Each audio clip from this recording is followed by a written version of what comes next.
It was the conversation heard around the United States. Everyone, and I mean everyone, was talking about what Barack Obama and Donald Trump were doing at the Jimmy Carter funeral. They were sitting next to each other.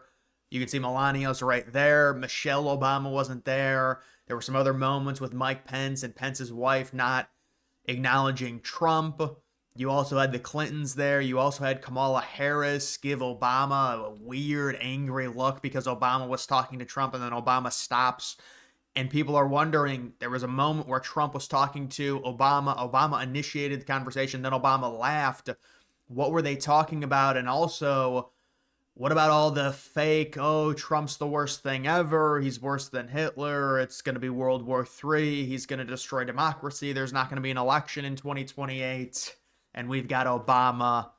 He's perfectly happy now after, of course, these guys behind closed doors. There has to be a level of respect that Trump has earned, I would imagine, from Obama, considering he's been he's been in 3 straight presidential elections. In 2016, he won in the crazy upset, but he didn't win the popular vote. 2020, he loses as an incumbent with the pandemic and everything, and then January 6th, and then they ban him off of everything and charge him with crimes, and he's done, and then he comes back in 2024, wins every single swing state, and also wins the popular vote. There has to be a level of respect at this point, and also relatability. I mean, how many presidents at this point, are still alive? It's a hard position to relate to, but you can see a lip reader has revealed that Donald Trump told Barack Obama that they would need to find a quiet place later in the day to discuss a matter of importance.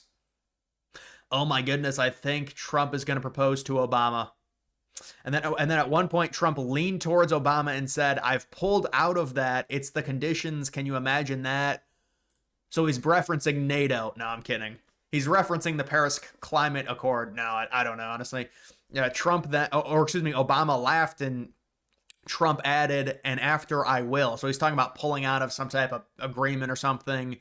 And then Trump says, call me. And then Obama said, can you just, it should be good. So something going on there. But yeah, people talking about this, and you can see right there, there's Obama and Trump. Obama with a little laugh. Melania right there.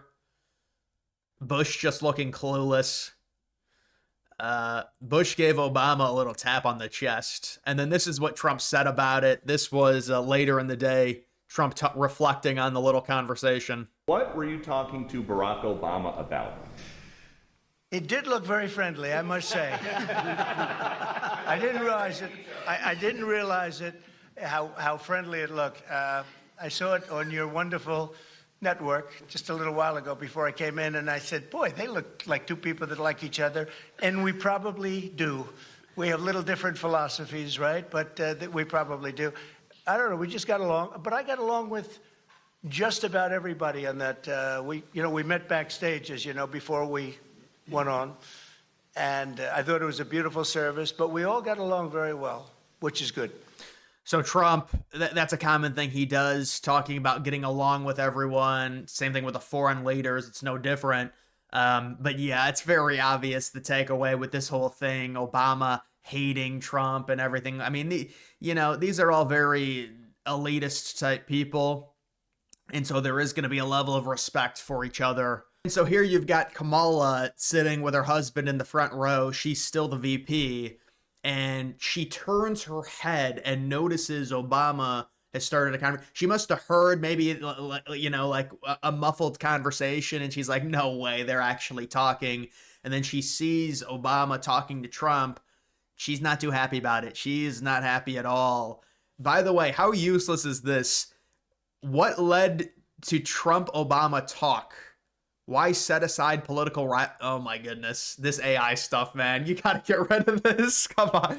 Should I click on? I'm gonna click on one of these just to see what it actually says. But there you can see they start. She immediately turns right when Obama starts. She turns. She sees there's a nice little conversation going on.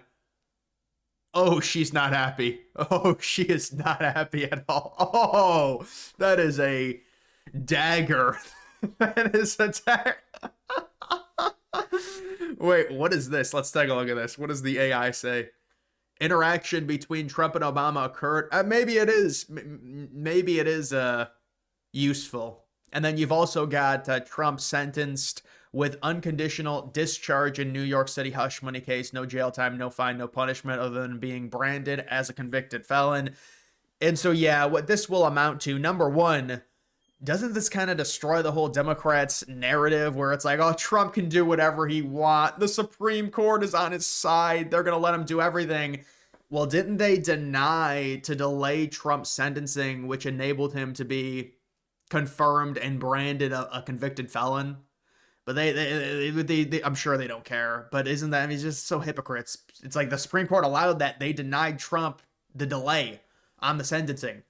And so that's why he was sentenced as a convicted felon. But, you know, right now, this is more of a symbolic thing. Like him being branded a convicted felon, it probably helped him throughout his campaign and it made people galvanize behind him. The idea that he was being treated unfairly, it all came out with, you know, New York City and Bragg. And they were like, yeah, I mean, we had to elevate the charges. It's never been done before. Like 34 misdemeanors. This is the only time this has ever happened in U.S. history. I'm not even kidding you. And even like liberals like Andrew Cuomo are like, yeah, this is terrible. I mean, this is, so it helped Trump, but this is more so for liberals 20 years down the line to say he's a felon, he's horrible. That's what this is. That's all it is. I mean, right now it's funny. We can laugh at it, but you know, they're going to use it in the future and stuff like that. Not that it matters as long as you put proper context into it, where now even like 90% of liberals say, yeah, we did it. It's totally un-American. I can't believe we would try and jail a president because we don't like him. And even Obama now, you can see, is admitting it by laughing and having a good time with Trump, basically saying there's nothing wrong with him. But I mean, this is what they do. And of course, you know, 30 years down the line, it's, oh, he was this felon and terrible. And it's a legacy type thing that they want to put onto Trump. Not that it matters. It'll be a really irrelevant and seen more as a symbolic. And liberals will try and spin it like, oh, it's just a bunch of dumb conservatives 30 years ago elected somebody after he was a convicted felon, when that's not what happened at all, because most liberals admitted, yes, we did it because we're horrible people and we're just so obsessed with Trump and we use the law against him. And that's why Alvin Bragg was even elevated into the position he was. He ran on saying, I want to hold people accountable like Trump.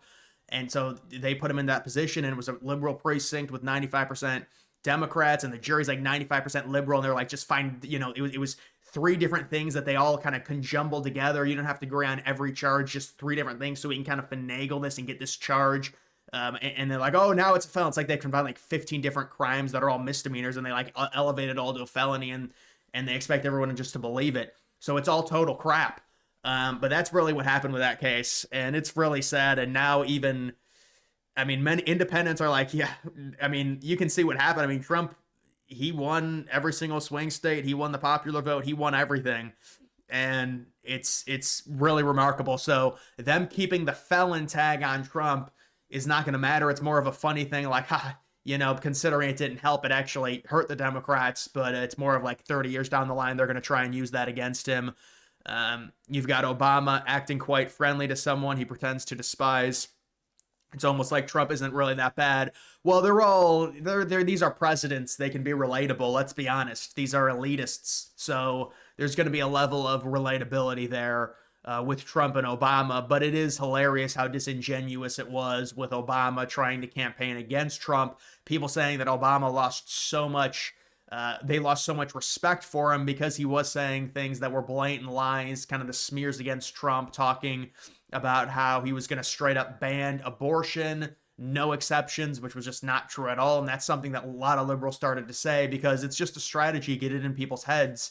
But something like that really does not work when Trump says numerous times that is not what I'm going to do. I'm leaving it up to the states. But either way, that's kind of what happens there. And it looks like Trump, for the first time since they started tracking this, is about to become, or is very close to becoming, more favorable than unfavorable. Originally started minus 18 in terms of favorability, and now it's basically even. Pretty crazy.